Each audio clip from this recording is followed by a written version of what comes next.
Hey folks, one of the first things that I came across when I started healing my own eczema, so when I took matters into my own hands and stepped away from the doctors and started looking on the internet, was leaky gut syndrome. I'd never heard this thing mentioned before. What is leaky gut syndrome? Do I have it?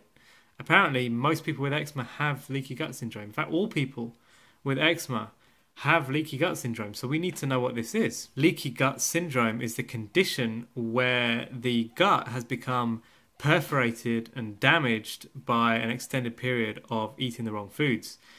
So this is processed foods, high-fat foods, animal products, all of this kind of junk that can damage the gut over time and cause it to let through things like microbes. Even undigested food can get through into the bloodstream and the body can create an autoimmune response. We've got to remember here that leaky gut syndrome is a quack term. It's not recognized by the mainstream medical health industry, whatever.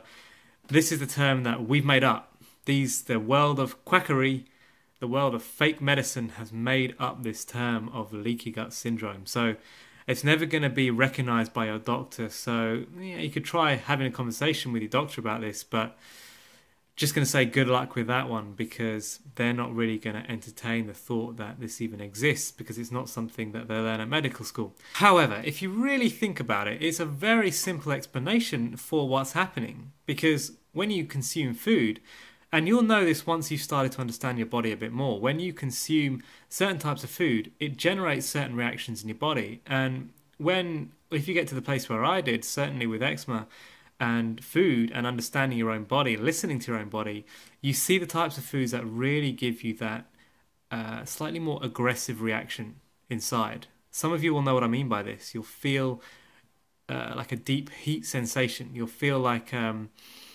reaction happening inside you, and even in the areas where you have eczema, you'll feel a reaction happening when you eat certain types of food. So the explanation of leaky gut syndrome is pretty simplistic. It's basically saying, look, the food's not digesting properly, it's going into your body, and then the body is eliminating it vicariously. So that just means through a different route other than through the normal exit routes for food. Let's just recap on something that we've said in previous videos. Digestive stress is the #1 form of stress. So 30% of all of the energy you have available goes towards digesting food. So that's for everything that you needed to do otherwise. So that's get up, go to work, wash, eat, sleep even. Everything that you do in the day needs to access this part of energy. And 30% of that is already being used up if you eat a standard American diet, standard Western diet. So how great would it be if we can start to reduce the amount of stress that's required by food, and we have this extra energy available for, certainly if we have a disease, for healing. For healing, we want to get energy into the healing category so that we can start healing from a disease. Let's have a look at a diagram to try and fit on the vegan spectrum where is optimal for healing. What's going to be the best place for you to sit at if you've got a disease that you need to get rid of. So what we're going to draw here is we're going to draw something called the vegan spectrum. Not going to worry about the non-vegans, okay? Because hopefully you should be vegan at least by now. So draw this chart here. What we've got at this end is we've got maximum healing. Okay, and what we've got at this end is, let's call this minimum healing, or maximum damage would be another term that might work well here as well. And what we've got along here is we've got water fasting. Because water fasting is you completely removing all digestive strain from the body and you can effect maximum healing. However, it's obviously not sustainable. Juice fasting. Juice fasting is the next one, because very, very little digestive strain is happening with juice fasting, because the food, the juice, because it's the juice from the fruit that feeds you, the juice has already been removed from the food and you can digest and assimilate that straight into the body. After that, it's going to be mono fruit. That's mono fruit island, such as banana island or something. I'm going to put here with greens because that's how I recommend you do it. Fully raw, I guess, would be next. And then after fully raw would be, let's call this high raw. in brackets, I'm just going to put EG raw till 4. Next up will be starch solution.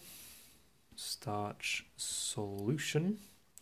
So this is essentially a whole foods, low fat, plant-based diet, but it can all be cooked if you want. And then right at this end, let's call this junk food. Vegan. So that's our vegan spectrum. Now, what we're going to do now is we're going to plot this against, I'm just going to draw another graph down here, and let's plot this against healing. So let's call this healing ability, and let's call this, for the sake of this comparison, let's call this food density. Because you can see along here, food is getting denser and denser as we progress towards the minimum healing side. So these are all going to be brought down onto this chart here. And what we can see is a negative relationship. So there's a negative correlation between these two. So the graph is going to look something like this. Okay, and if you're trying to heal from a disease, the aim of this is to find a sweet spot that's going to be somewhere where you can develop a bit of consistency. So let's say you're an athlete. You can probably sit somewhere around here. So let's call this athlete.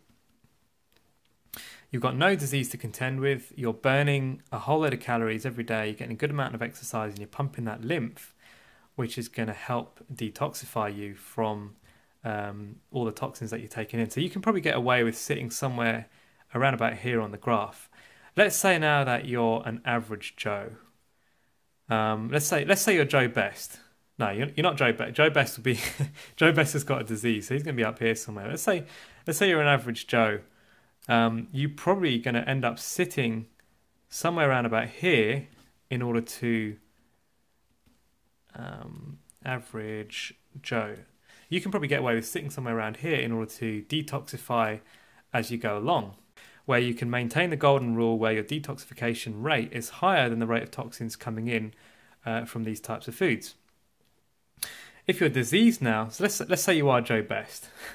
Joe Best, he's diabetic, so he's probably going to want to sit himself, for the sake of healing, Joe Best, somewhere up here, because he's got a huge amount of healing to do in his body, and in fact any disease. So let's say eczema. Where do you want to be on this chart? Well, it depends. It depends how bad your eczema is, and it depends where the sweet spot is for you.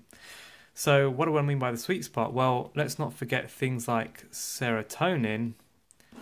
This is a hormone that's released when you're enjoying your food, and so you want a balance of food enjoyment, because these hormones are healthy to have coursing through your body too, because it's going to produce those happy vibes, the healing vibes that you want going through your body. So to be honest, any kind of disease, you're going to want to sit somewhere around here on the graph. So you find where your sweet spot is, pun intended, because this is a very sweet way of living. So your sweet spot is probably going to be somewhere around here. Say this is your sweet spot where you're getting good, nice, you're enjoying your meals because you've got fully raw, so you've got a whole spectrum of greens and all sorts of things to have.